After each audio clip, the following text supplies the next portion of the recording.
I really try to not hate on what the kids are doing these days, especially. This creator was super nice and was like, no hate, no shade. Well, I'm gonna throw lots of hate and lots of shade. Really just got yelled at the other day for being an overthinker about the way we dress and why I want to dress a certain way, but oh well.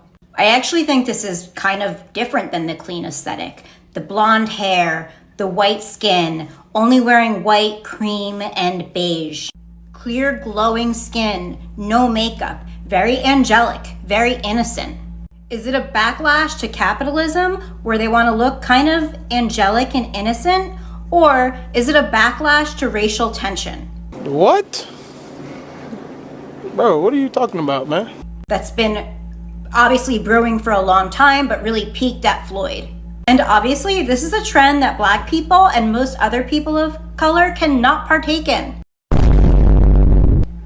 Why do you want to look so innocent? Why so childlike? What's going on? Am I crazy? Probably, but I'm right a lot of the time. There he is! There's my favorite white boy! Blonde hair, the white skin, only wearing white, cream, and beige. I'm glad someone said it because it's been driving me crazy. So when people say they're into Black people, I hear, oh, I like chocolate. And so to hear this aesthetic called the vanilla girl aesthetic, and it's just thin white women, specifically blonde white women, which I did not realize was as big of a deal until recently. And it just feels like WASP, trad wife, purity culture repackaged for Gen Z. And we know that kind of has like an alt-right pipeline. And so I'm glad other people are sort of like questioning what this aesthetic is really about. The internet has given us so many aesthetics. Like, aesthetics were born from the internet, I'm pretty sure, right? I might be miseducated on that, but we have things that have recently sprouted up, like dark academia. We have a whole bunch of the cores, cottage core. There's so many examples of aesthetics that have been blowing up recently, especially on platforms like Pinterest. So yeah, I'm very familiar with aesthetics. I'm sure you are too. I don't even think aesthetics really need an introduction here. So I stumbled across this video on my For You page. I'll go ahead and play it for you guys. I really try to not hate on what the kids are doing these days. This creator was super nice and was like, no hate, no shade. Well, I'm gonna throw lots of hate and lots of shade. Really just got yelled at the other day for being an overthinker about the way we dress and why I want to dress a certain way, but oh well. I actually think this is kind of different than the clean aesthetic. The blonde hair, the white skin, only wearing white, cream, and beige. Clear, glowing skin, no makeup, very angelic, very innocent. Is it a backlash to capitalism where they want to look kind of angelic and innocent? Or is it a backlash to racial tension? That's been obviously brewing for a long time, but really peaked at Floyd. And obviously, this is a trend that Black people and most other people of color cannot partake in. Why do you want to look so innocent? Why so childlike? What's going on? Am I crazy? Probably, but I'm right a lot of the time. This video definitely made me automatically think, I know they did not turn whiteness into an aesthetic. And also, why are we equating whiteness to purity? I mean, I get what she was trying to do, but it didn't rub me the right way. So I decided to look into this vanilla aesthetic, right? Because I wanted to give it a second chance, because I hadn't heard of it before I watched this video. I decided to look into the aesthetic myself, go on Pinterest, scroll on YouTube a little bit, scroll through TikTok videos, and see what it's all about.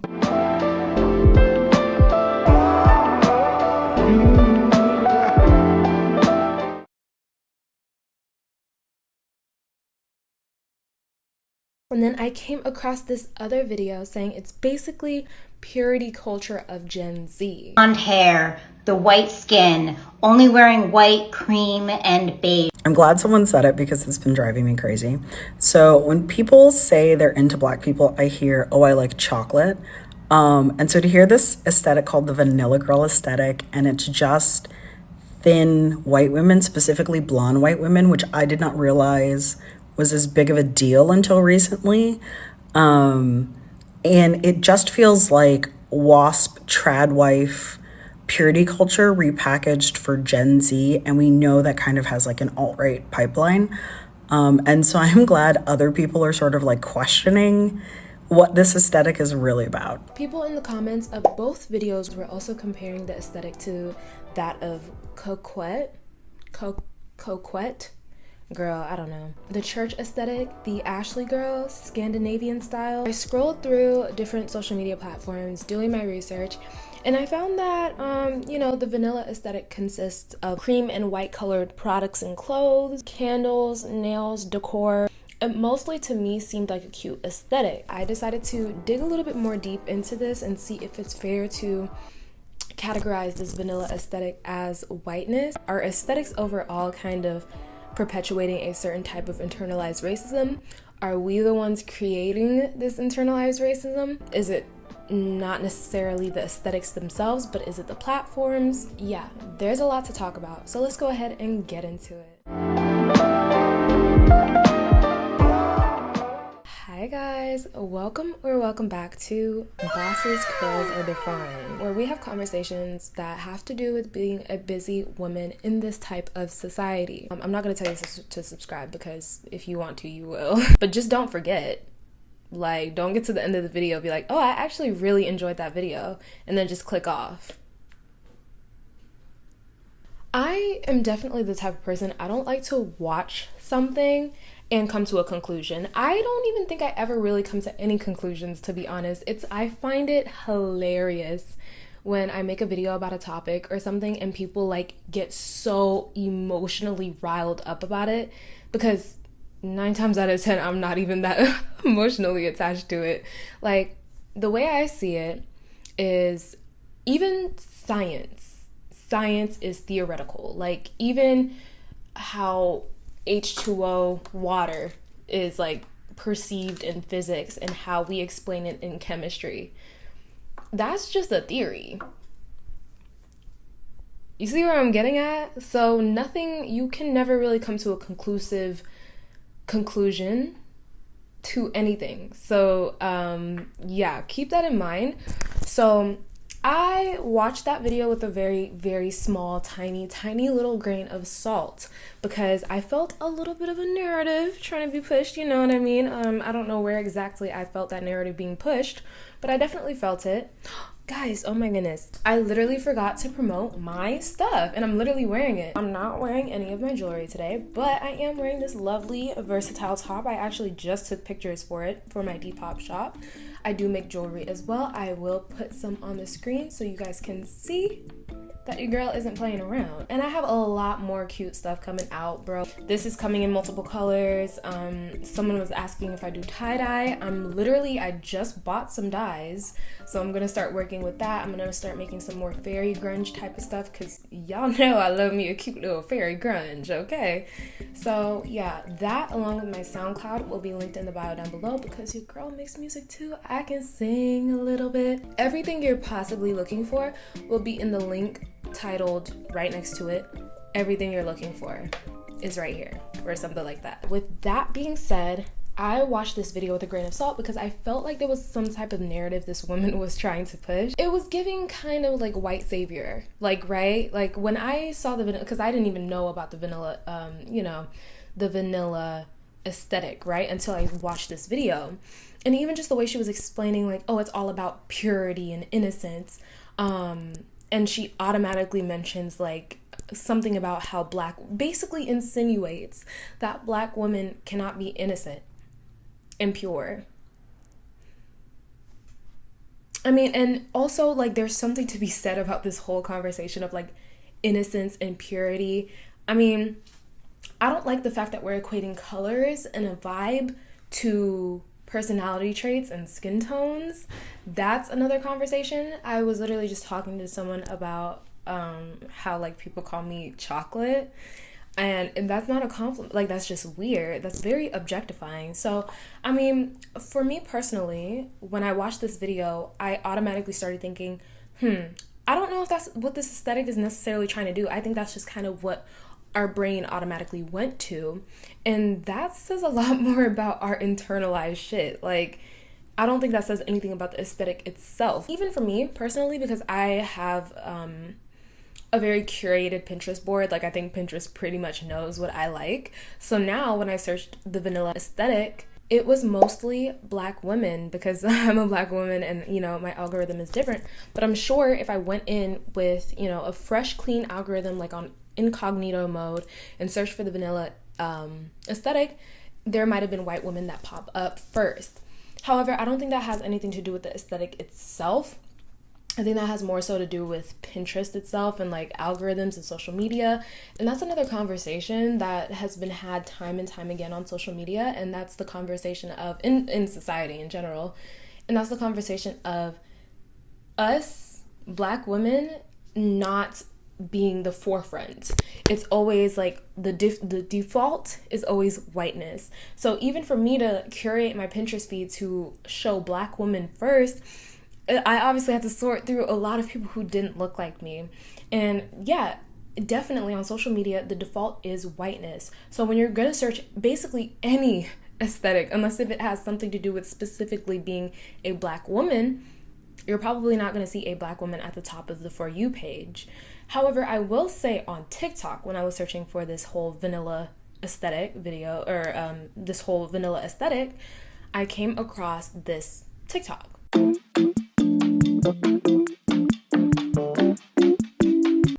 And of course, as you guys can see, there's no women of color in it, right? So in the comments, people were talking about like, so we're the Black women, like Black women can't be a part of this too. They follow up by making a response or reply to one of these comments saying, well, what about the Black girls? With the vanilla aesthetic has nothing to do with race. And in that video, they include Black women.